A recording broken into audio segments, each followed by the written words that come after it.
You're listening to the Teach Better Talk podcast featuring expert educators eager to share progressive tactics to reach more students. Teach Better Talk is created by teachers and fueled by passion. Let's get started.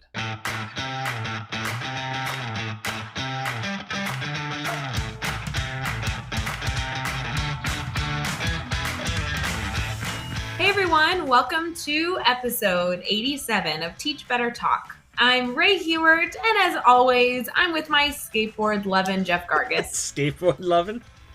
Well, I went with skateboard lovin' because we have the amazing Michael Earnshaw with us for this podcast, and he's like the skateboard principal, so I thought you guys kind of bonded over that. I don't know. Yeah, he is the principal on a skateboard is what he goes by there. I think it was cool. We did talk. We have a cool idea that we're going to try and pull off with the skateboard later on that we talked about in there. And sure, I'll take it. I like skateboards. I can do that. Actually, I think any opportunity we have to be closer friends with Michael's like the way to go. So yeah, my daughter, who's going to be 5 in a couple weeks, is actually by the time this episode comes out, she will have turned 5. Is getting into skateboarding actually, when it's got me really excited that she's excited about getting in there and stuff. So your daughter's gonna be 5. Oh my god! I know she is 5. Like, while we're recording this, she's not quite 5, but by the time this comes out and it's hitting everybody else's ears, she is 5. It's crazy. For those of you that are listening that don't know all about Jeff's life, like, you need to go stalk him on Facebook or something, because his children, like, holy cow! We joke that Jeff has a face for podcasting. Those kids are the cutest kids, obviously because of your wife, but yes, those kids are the cutest kiddos. They are, and they love Ray to death. Well, I do get to see them every so often when I crash at your house. Mm-hmm. Actually, last time you were here, and you were only here for a short time, then we hit that conference in the morning, then you took off for some other state, and later that night, Jonathan was like, "Is Ray coming back?" And I'm like, "Oh, yeah. No, buddy, she had to go." And he just kind of looked at me with a little sad face. I'm like, "Oh, man." Hopefully I'm back at your house very soon. Yeah, if not for anything else, you're going to be back for the Teach Better conference in November. That's true. Actually, I would love to talk through the Teach Better conference for a second, because Michael was on our podcast, obviously, which you'll hear in a second, but he's a featured speaker coming to our conference. Yes, he is. Excited about that. So something I really liked that we did for the conference, Jeff, was we kind of had this collection of really awesome educators, this initial 8 that we announced, and they were our featured speakers trying to get people hyped up, right? So, like, of course, Tal Thompson's on there, Adam Welcome, Dave Burgess, Shelley Burgess. I mean, these were educators that we knew had big followings. They're all amazing authors, kind of gets the energy going. People were, I think, really stoked to come to the conference. But I think that the next few weeks, the next few months are actually when the fun's going to happen, because now we're announcing the rest of our featured speakers, and those people are awesome. Yeah, it's been really fun. We've already started rolling them out. You've probably been seeing it all over social media and stuff, but as we continue to roll them out, it's really exciting, and we've got just, I mean, the level, the sheer amount of proposals we had submitted for this thing was just crazy. We did not see that coming, which, I mean, obviously it's a good problem to have, but it's really hard to figure out who we're going to bring out and stuff. And so it's just, I mean, such a wide array of educators in different positions and different roles, different experiences, different cities and states all around. Super excited. Ray, do you want to highlight a few of them? Let's talk about a few of them. What do you think? Yeah, going to, the problem I'm like, real talk right now, I'm literally going through and I want to talk about all of them. I don't know if we have the time to do that on this podcast, but I was trying to pick like 5 or 6. Yeah, let's do 5. Let's do 5. Second row, and now I just want to keep going. I guess the first one I would talk about is P. Sloan Joseph, who's coming. I know that we have been fans with her for a really long time, but she's a professional development facilitator and an administrator, middle school all the way, which is totally my style. And she's got a really cool podcast, Jeff. I don't know if you've heard or subscribed. You definitely should go and subscribe to her podcast. It's called Greater Is in Me. It's a really cool thing that she's working on. Awesome. All right. Next one I'm going to talk about is Craig Boykin, and he is another speaker that's coming. He has had literally experience everywhere, between teaching and retail and the army. And gosh, he got his master's degree, and just he's an all-star. I cannot wait for him to come. Really cool He's speaker. got a super cool story of just like his journey of getting to where he is and the ups and downs and challenges, like, and how he shares it. I'm super excited just because of the passion he brings with his journey. It's gonna be really cool, really powerful. Okay, someone I'm shocked. I cannot wait to meet. Kevin Butler is coming. Yes. Kevin Butler is a goofy teacher. You got to go look him up on Instagram, but he's like full of energy. And one of my favorite things I love about his classroom is that he does a like talk show every morning with his kids. Oh my gosh, so well done.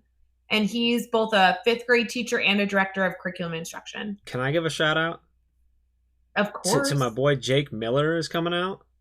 Oh, I can't believe Jake Miller's Yeah, coming. so if you don't know Jake's podcast, the Duct Tape Education or Duct Tape EDU, awesome podcast. He's a big tech guy, super knowledgeable. He puts out a ton of just like little bite-sized pieces of like tech tutorials and ideas and all this type of stuff. Like, I mean, great to subscribe to his email stuff. You get all kinds of value from him. And I'm fortunate enough, he's actually in Ohio, not too far from me. We grabbed coffee just like a month ago, and he's just a super nice, just cool guy, man. I'm super excited that he's coming out and getting on. He's coming on the podcast in a couple months, I think. It's booked out a ways, but really excited about him coming out to the conference as well. I had to give him a little shout out. Okay, I have two other ones we can't not talk about. And then of course there's like 10 more I could list. But CJ Reynolds is coming, Mm-hmm. who I am going to try and contain my excitement when I shake his hand for the first time, because I am such a fan of. He has the YouTube channel Real Rap with Reynolds, and it is totally focused on supporting teachers and not getting burnout, but he does it in this really cool way. He's the history of hip hop teacher that I just think is so cool. And then we have to mention Brittany Wolf, which Yeah, I know you're getting her later today. I Actually, are you am. getting? Yeah, I get to hang out with her later today. Can you give us just like a sneak peek at Brittany? She's just like the most amazing woman in the world. So Brittany, she's really cool. I actually know her through. I mean, she actually went to my high school, but years behind me.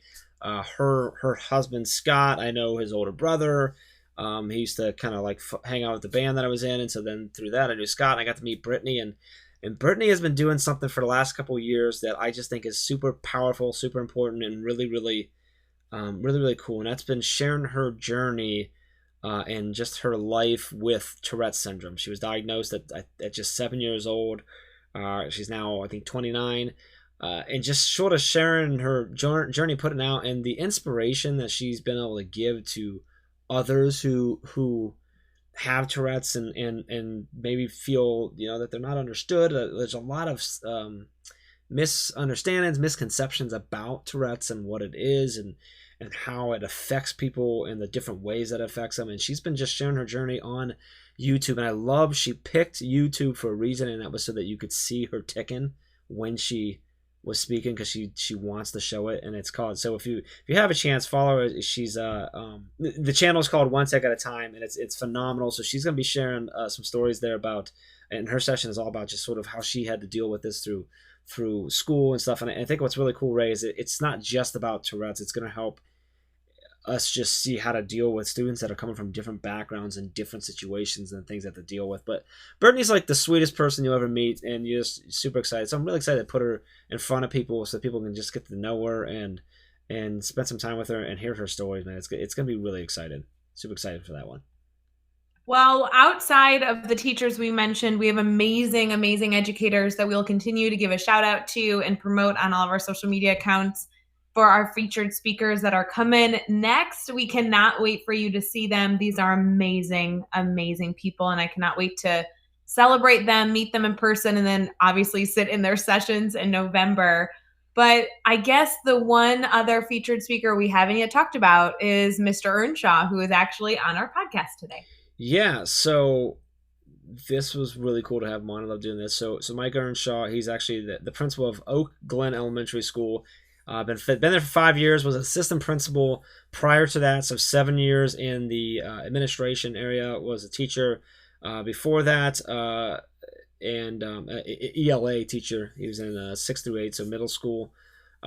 He's a father of 2. He's a runner. He considers himself a motivator, an encourager, and he's known as the principal on a skateboard, which is really cool. He kind of shares his story about where that comes from and how that really, I think, sort of from his story, sort of brought him back to where he needed to be in education, and that was a really cool story. And he kind of goes into a lot of the changes that, sort of going back to his roots and back to himself and being true to himself, brought to his role and then spread out to his staff. And I love his focus. I mean, the entire episode is just so much focus on the culture that he's built and they've been building there, and within the staff, and then from there to the students. And there's a ton of value in this in his stories. I'm super excited about it. Ray, anything particular that you want people to really listen for?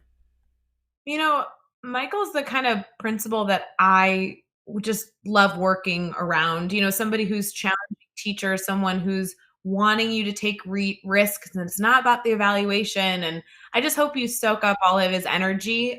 He's a really great leader, and I just enjoy kind of living vicariously through him. I don't know. I really enjoyed this episode. Yeah, and I love, last thing, the piece of advice he got. He shares one from his dad and one from his first principal that he worked under, and both just stellar. Really enjoyed this episode. So let's get into it. Episode number 87 with Michael Earnshaw. Hey everyone, we so appreciate having you listening here with us. If you enjoy the show as much as Jeff and I enjoy amplifying these educator stories, I'd really like to encourage you to leave a rating and review. It takes about 3 minutes. Just click your star rating. I personally am a fan of that 5-star review, and then share a comment about what you enjoy most about our podcast. To be honest, this just allows us to reach more listeners and further share these amazing educators' message. All right, let's get to the episode. All right, so we are here. We are talking with Michael Earnshaw, and Michael, super, super excited to have you on the podcast.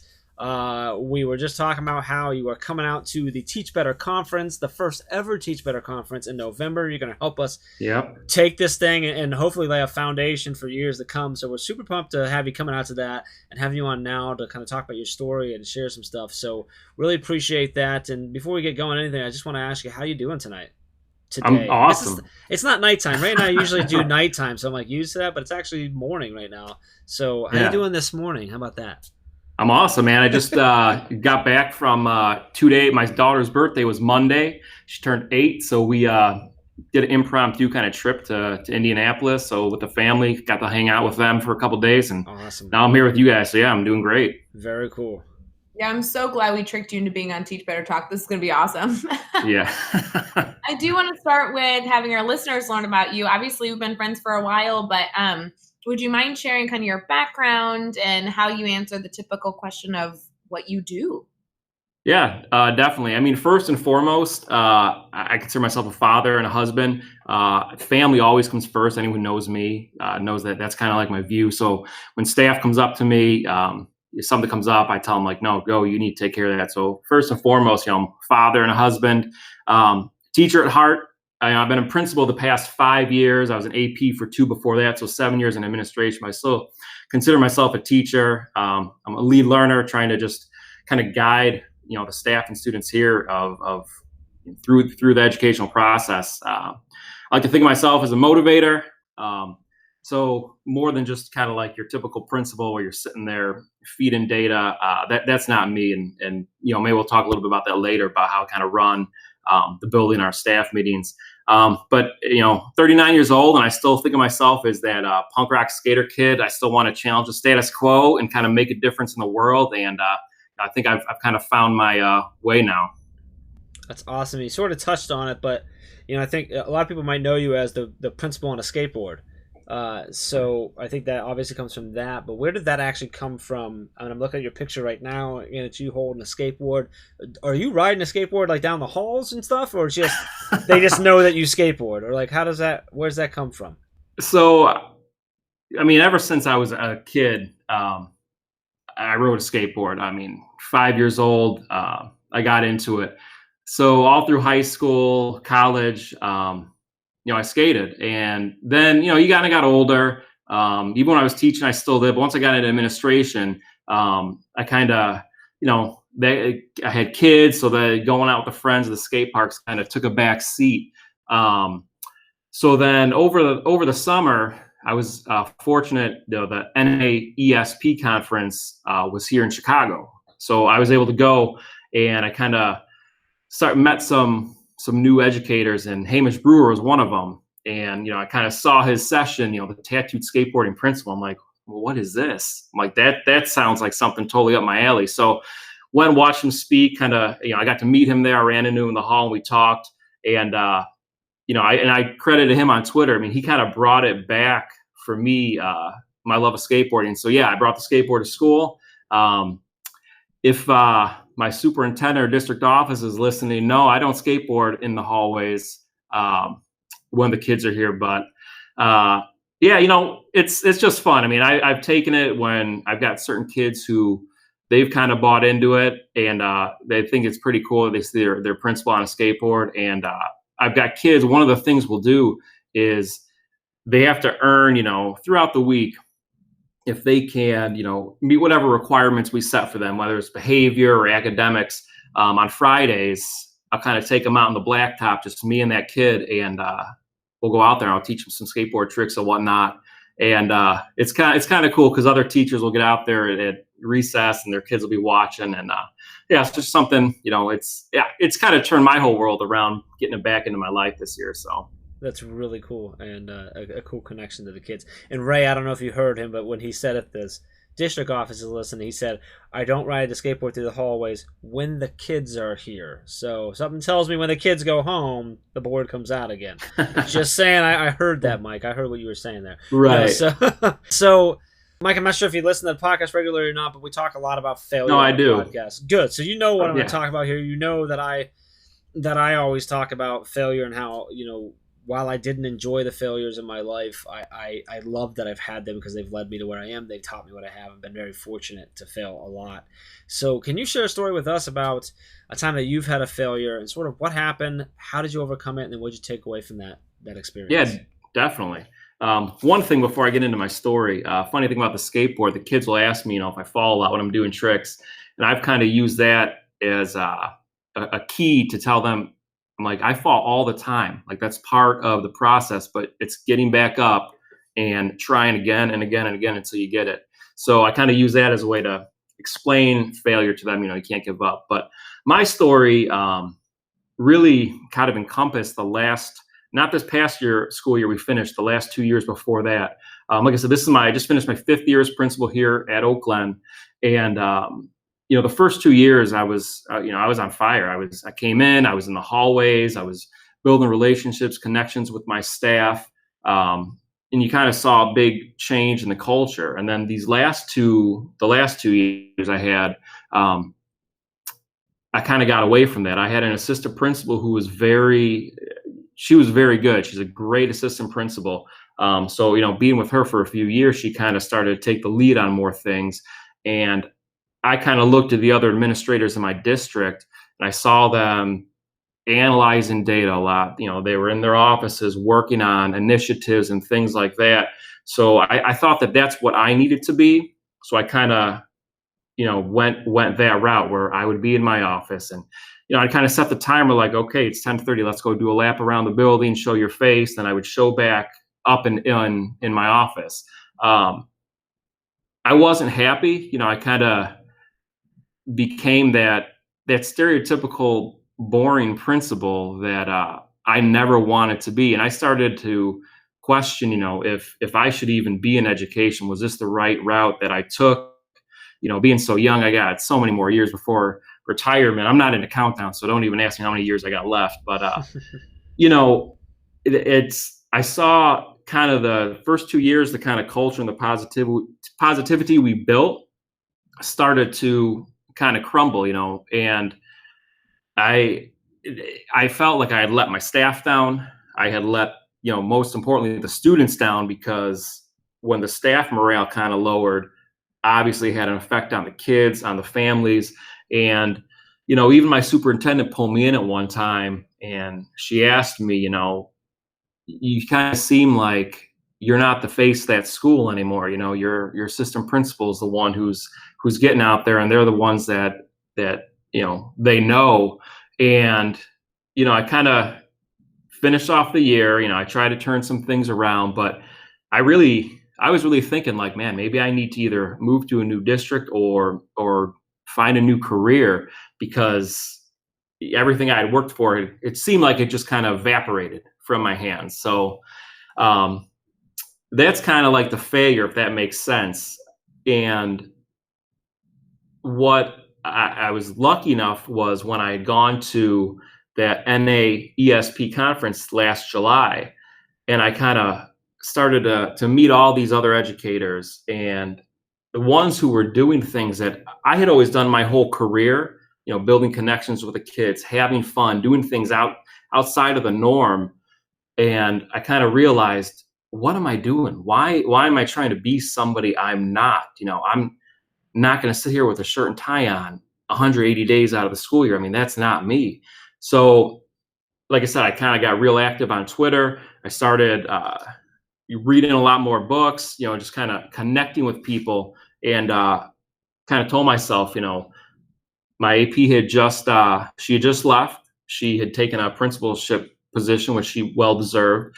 So I had a new AP coming in. I kind of said, look, it's time for me to turn this all around. I'm not done. So I kind of got a lot of fire going underneath me. So, I started sending some texts out to some of the staff, trying to get them pumped up for the school year. And this school year was phenomenal. I mean, I was probably in my front office maybe 5% of the entire year. I instituted a mobile desk. I was out in the hallways. I was out in the classrooms. Fellow administrators would call the front office, and they would tell my admin assistants, oh, when he's done skateboarding around, can you have him call us? So it kind of became a joke. Like, they thought like I was just out having fun. But what I was doing was I was getting back to the number one thing that I've always believed when I was a teacher, when I was an AP. You need to build relationships with everybody involved. And being the principal, that first came with my staff, and I needed to show them that it's okay to kind of take a backseat to the curriculum, get to know your students, get to know their families, kind of what's going on in their lives. So this past year, like I said, I did a lot of modeling. So when we would do our staff meetings, everything I did, rather than put a PowerPoint up there and recite data that they could just read in an email, I turned it all around, and I was modeling kind of what I would expect for them to do in the classroom. And what that was a lot of hands-on learning, a lot of, ditch the paper, let's get up, let's get moving, let's collaborate, let's realize we don't have all the answers. We need to rely on one another. So we did things where I'll never forget the first faculty meeting of the school year. I kind of prepped everyone about 2 weeks in advance, hey, we're going to be speed dating. So you want to dress your best. You never know who you're going to meet, who you're going to make a connection with. So the staff kept asking me, well, what do you mean we're speed dating? I'm like, just trust me, we're going to go speed dating. You want to look good. So the day of the meeting comes, and they walk in, and I just have Marvin Gaye, Let's Get It On, playing on repeat as the staff enters the room. I've got all of our tables set up in 2 rows with seats on each of them, because we got about 60 staff members here. I walk in, and I have, my shirt and tie on that I wore for the day, but also around my neck, I have a magnet with a bunch of chicks on it that I had for a Halloween costume a couple of years ago. So people are kind of looking at me, and I'm like, oh, I get it. It's a chick magnet. So the object of the faculty meeting was, they also, in a separate email, I had asked them, hey, you need to read an article related to education. So they sat down, and they discussed these articles. That was the speed dating round, and they moved from person to person. And I split it up where 5th grade wasn't work with 5th grade. Kindergarten's not just with the kindergarten. We're starting to work with everybody. So that was kind of the start. We had a lot of fun with that, and just kind of the rest of our meetings. I had staff come up and tell me, we used to hate going to faculty meetings after school. but what you've been doing, we look forward to, and we don't realize 2 hours has gone by the end of it. And not only are they fun, but we are learning off each other, and we're getting ideas of how to make this, a better place. So another thing that I model with them was, and this was huge this year, was getting out of your comfort zones. I started putting my writing out there, in a blog for people to read, which I've always kind of kept my writing personal to myself. Just modeling these activities, telling them, hey, get out of your comfort zone. Don't worry about what other people think. Let's just do what you know is right. Do what you want to try.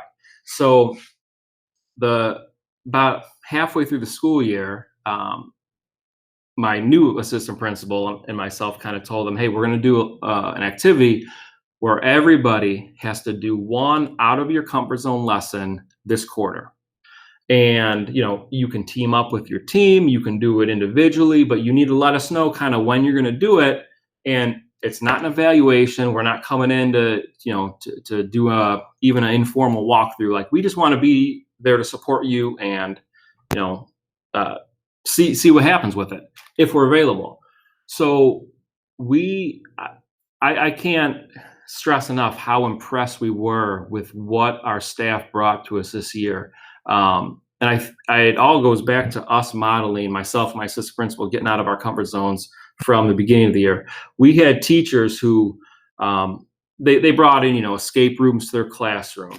They had our first graders learned how to waltz, and they were then formally invited to Cinderella's ball when one of our first grade teachers, they all dressed up as characters for Cinderella, tied into a fairy tale unit they were doing. And, they learned, they had this big formal dance, and it was in the hallways. There's actually a video on somewhere, it's probably on my Twitter, where Cinderella asked me to dance. And of course, I look like a bum because everyone's dressed up formally, and here I am in a hooded sweatshirt and jeans because it was a Friday, and I'm getting to dance with Cinderella.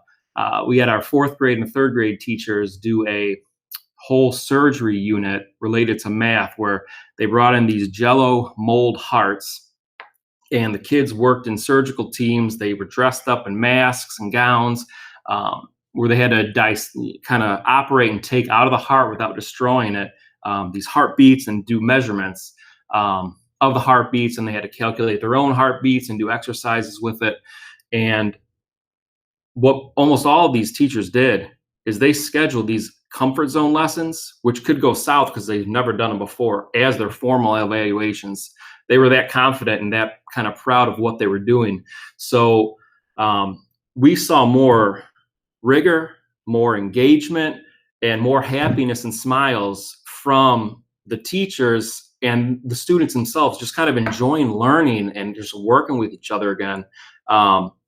So, it kind of made me realize, like, from, having those 2 years, like I said, I really regret it. And I wish I could take it back, because I know the students who are no longer with us, they kind of got the crappy end of the stick with me being here, sitting in my office, and they're not really getting to have the engagement and just the connections with the staff that the students are now. So that's kind of it. If that makes sense to you, kind of rambled on a little bit, but no, Michael, I just want to work for you. Like, how can I get in your building? It sounds Ray, how about the surgery, the math unit? All I could think of is your guts and math unit. Like, I know. But it sounds like, as they were challenging themselves to reach outside their comfort zones and try these lessons, that they really did it with purpose. I mean, there's so many teachers out there that would say, yeah, I'm going to have my kids dress up as something and we're going to have fun. And rather, every example you gave, you in your story were able to make a clear connection to how that connected to content standards and impacted their learning to reach them more deeply, and really just allowed it to be an engaging, purposeful opportunity. I mean, that is like my bread and butter right there. I'm so inspired by not only your teachers taking the risk, but Michael, I think it's really valuable to acknowledge that teachers are only able to take risks if they feel supported, and working in a building where you've created this this energy of being who you are, owning it, and having it be a safe space to try something to be better for your students. Like, oh my gosh, I'm like so inspired right now by your stories. Well, thank you. Yeah, and kind of looking I looked at we do the MAP NWEA 3 times a year, fall, winter, and spring. And when I looked at our fall to spring data, when I looked at our entire school, we're a little under 550 kids, kindergarten through 5th grade. 70% of our kids met or exceeded their expected growth in math, and our reading was not far behind that. It was like the top 60% also met in reading. And we kind of never. I wrote a blog post a while back, and I put. I remember when I did a parent cafe this year, I started off by looking at the parents, and I told them that I don't care about test scores. And you could kind of see their jaws drop, and you kind of felt that tension in the air. And even kind of my AP, because like I said, she was new with me this year, kind of thinking like, why is he telling parents we don't care about tests? But then I kind of followed it up how, my main concern is letting your children know that they are, valued, that we believe in them, that we know that they all are going to accomplish great things. And once I kind of went into my whole, rant with the parents about that, I could see that, they understood. And I've gotten nothing but positive feedback about just the staff or the parents coming in talking about how much they love the staff and the things that they do for their kids. We've had students. One of my favorite things is we had a new student who came to us from a pretty rough school in Chicago, and she was with us maybe a week and a half. And one of the teachers asked her, they're like, well, how do you like your new school? What do you think? We know you kind of are away from your friends. And she said, I don't miss my old school at all. And they asked her why. She goes, well, because when I come here, I feel like everyone really cares about me and they want me to do well. And I get told that I'm loved every single day. So how could you not want to come here? When I heard that story, it kind of, made me realize, like, okay, because we all have self-doubt. We all sometimes question, is what we're doing the right thing? And especially when I'm hearing from, other administrators in other schools, maybe not necessarily agreeing with my approach. But then when you hear stories like that, it kind of puts it all in perspective. Like, we're here for the kids. The curriculum's going to come and go. I mean, it changes all the time. But if we just stick true to building these kids up, I mean, they're going to take learning in their own hands, and they are going to accomplish amazing things as they get older. Well, that's exactly what I was going to say, is that if you work to build that strong base where you're showing students that they matter, you're building those relationships, you're showing teachers that they matter and that they can try new things and take calculated risks. As an administrator, you can see that long-term goal of, oh yeah, I'd really love to focus on, instruction long-term, or, oh yeah, of course the tests matter. But the reality is that if you build that strong base, everything else comes because right. You have the foundation for it. So when you start talking to your staff, or when you're speaking, because I know you present, and obviously you're presenting at Teach Better Conference, what advice do you give teachers that want to be in this environment where they're able to take risks and really what's best for students? What advice do they need to be successful? I just tell them, if you know in your heart that what you want to do is right for kids, regardless if the rest of your team, they kind of don't want to try that, or they don't think it's the right approach. I mean, if try it. I mean, you can always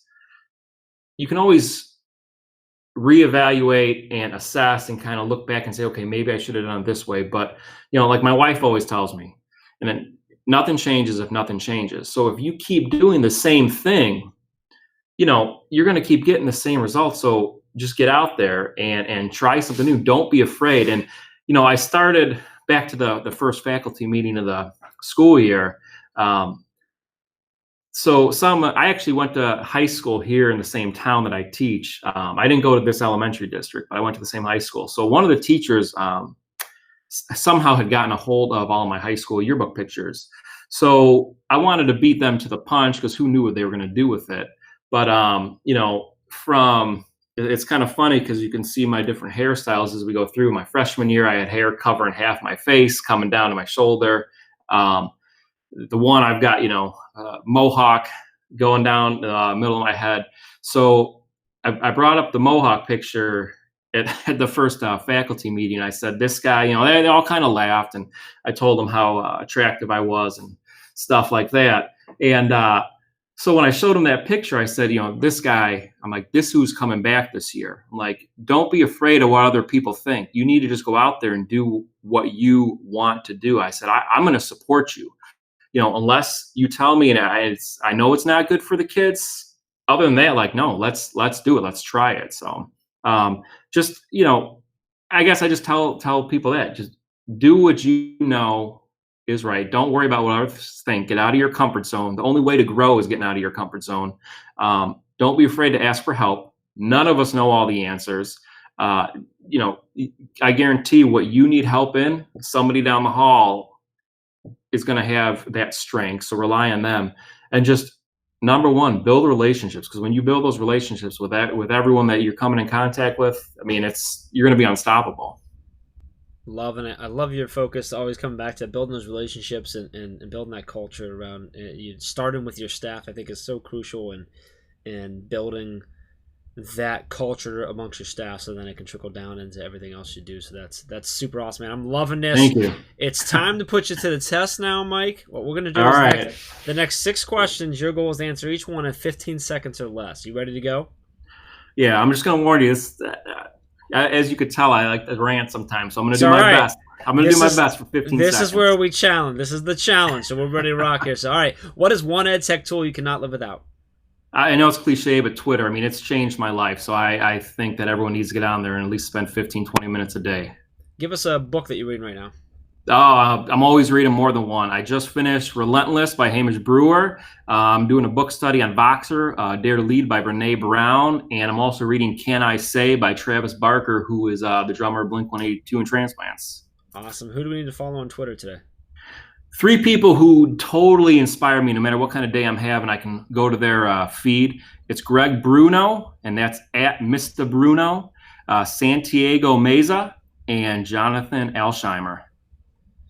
And give us the best YouTube channel or website for educators. It's kind of a funny answer, but I would say the Joe Rogan podcast. You got to be prepared for some vulgar language sometimes. But the thing about Joe Rogan is he's got his views, but I've listened to so many podcasts when he's had people have the complete opposite of him, but he's always so respectful, and he's so knowledgeable, and you just learn so much when you kind of put different views together. So. Yeah, I've always loved that about Joe. He's very opinionated, and very strong, but he's very intelligent, so his opinions come from a good spot. Right. And I've always loved it because he's kind of known for triggered and stuff like that. So he's very in your face in a lot of ways, but he's always open for the conversation. He doesn't judge anybody on that. He's willing to say your opinion doesn't necessarily mean it's wrong just because it's not mine. So I love that. That's actually a really good one. Give us a daily, weekly, or monthly routine every teacher should get into. Daily. You just got to take time for yourself every day. We give so much for the students and staff, and then we got families we give to. You might have to get up earlier or go to bed later, but find at least 20, 30 minutes a day to do something for yourself. And give us the best piece of advice you've ever received. 2 of them. One was my dad told me when I was young. He worked in the mills and factories. He said, you need to do something that you love going to do every day, because otherwise your life's going to be miserable. And then my first year as an assistant principal, the principal at the time told me every day is game day. So every day you walk in that school, it's game day. You cannot be off because the kids are going to suffer. Those are 2 great pieces of advice. I love it. Love it. Nailed it, Ray. He nailed it. He was worried. He had nothing to worry about. Good. Are we going to give him the trophy, Jeff? No, we're going to give him a skateboard. Ooh. There we go. Perfect. Perfect. I don't know, Mike, but I'm pretty sure we've got to figure out how to get you a Teach Better Talk skateboard. That would be phenomenal. Oh, we could totally do it. Just on the underside, just says #Teach Better. Oh, we could. I got ideas. Oh, that'd be sweet. We're That'd be listening sweet. and you come see Michael at the Teach Better conference as a featured speaker. Yes. Eye out for his skateboard. We want to see it, and that will be where we're going to debut it. Will you bring? Nice. Yeah. Okay. So you're definitely bringing a skateboard out. I think like that needs to happen. All right, I'll bring it. Since we've mentioned it a few times, if you're listening, you want to come out and hang out with Mike. He's coming out for both days. He's going to be there. He's presenting. Use the discount code Podcast Talk. Get $50 off either the 2-day registrations and come out and hang out with Mike. Well, Michael, I want to make sure that everyone is able to continue this connection. They obviously are going to want to see updates not only on your skateboard, but on the amazing things challenging your staff to do. And somehow I secretly want to sneak into your building sometime and hang out with the Anytime. you work with. But would you mind sharing how they can stay connected to you? Yeah, definitely. So the best way I'm pretty active on Twitter, and that's at Earnshaw158, and I believe you guys will have all this typed out in the notes. On Instagram, it's Oak Glen Grizzlies 158. It's a little low key right now because I kind of focus more on student pictures and whatnot. Since we're on summer, it's not much going on to be me by myself and my skateboard here. I got a blog. It's principalonaskateboard.blogspot.com, and there's some hyphens in there. And on YouTube, we just kind of got it started at the end of the school year. Just search my name, Mike Earnshaw, and you can see some of the student-led videos we started going with our broadcasting studio. And if you're on Voxer, find me on Voxer. I love to kind of connect in a more informal way than Twitter. So there it is. And you can find all the links and all the resources we talked about in this episode over at teachbetter.com, as well as those really important links for connecting with Mike. So make sure you head over there and check out the show notes at teachbetter.com. Be sure to hit subscribe so you don't miss any upcoming episodes. And if you can give us a rating and a review, we'd really, really appreciate that. And let's take it one step further. Think of just 3 colleagues who need to hear these amazing stories and all the value that's coming out of these fantastic teachers, and share this podcast with them. Mike, it's been super exciting having you on the podcast. Really enjoyed it. So much value in this episode and some fun too. We're really excited to have you coming out to the conference. Looking forward to now figuring out this whole skateboard thing. And I'm just seeing hashtag skateboard selfie being a thing that should probably start on Twitter right now. Nice. So if you're listening and you have a skateboard, take a snapshot with it. Make sure you hashtag teach better and hashtag skateboard selfie. And I don't know where I'm going with that, but I think there's something there. So we just appreciate your time, man, and hanging out with us, and just thank you. No, thank you guys. And until next time, let's get out there. Let's teach better.